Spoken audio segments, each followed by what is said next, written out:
Les modifications constitutionnelles se multiplient en Afrique, favorisant le maintien au pouvoir de certains leaders politiques.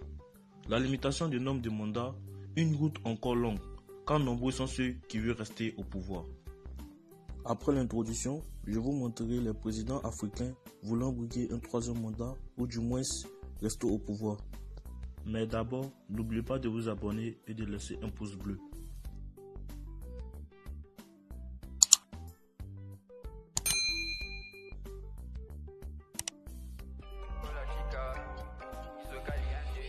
Président de la Côte d'Ivoire depuis 2010, Alassane Ouattara, 78 ans, est candidat à un troisième mandat fortement contesté par l'opposition qui l'estime contraire à la Constitution et appelle à la désobéissance civile pour empêcher notamment la tenue du scrutin.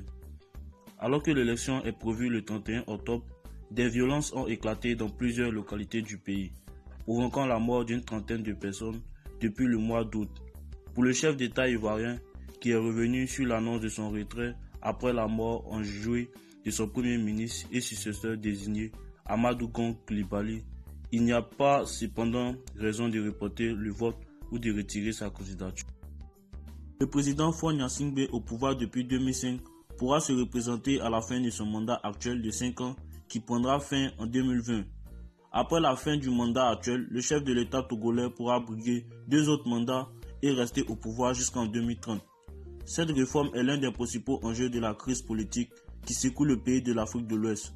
L'opposition réclamant une limitation des mandats présidentiels qui soit rétroactive afin d'empêcher le chef d'État de se représenter pour un 4e mandat. Pendant près de 2 ans, les 14 partis unis au sein d'une coalition d'opposition ont multiplié les marches et les manifestations, sans obtenir gain de cause. Faure Gnassingbé, au pouvoir depuis 2005, a succédé à son père, le général Yaya Demba Gnassingbé, qui dirige le pays d'une main de fer pendant 38 ans et a été réélu depuis dans des scrutins contestés par l'opposition.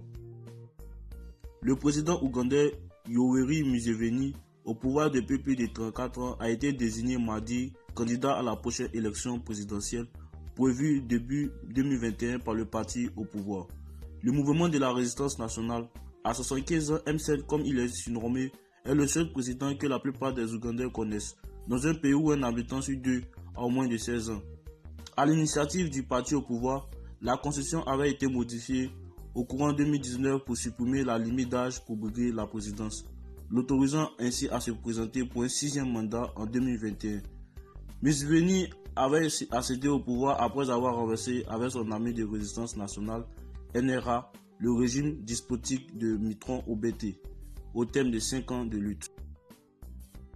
Par petite dose, c'est l'entourage présidentiel qui s'est chargé de faire cheminer cette idée au sein de l'opinion.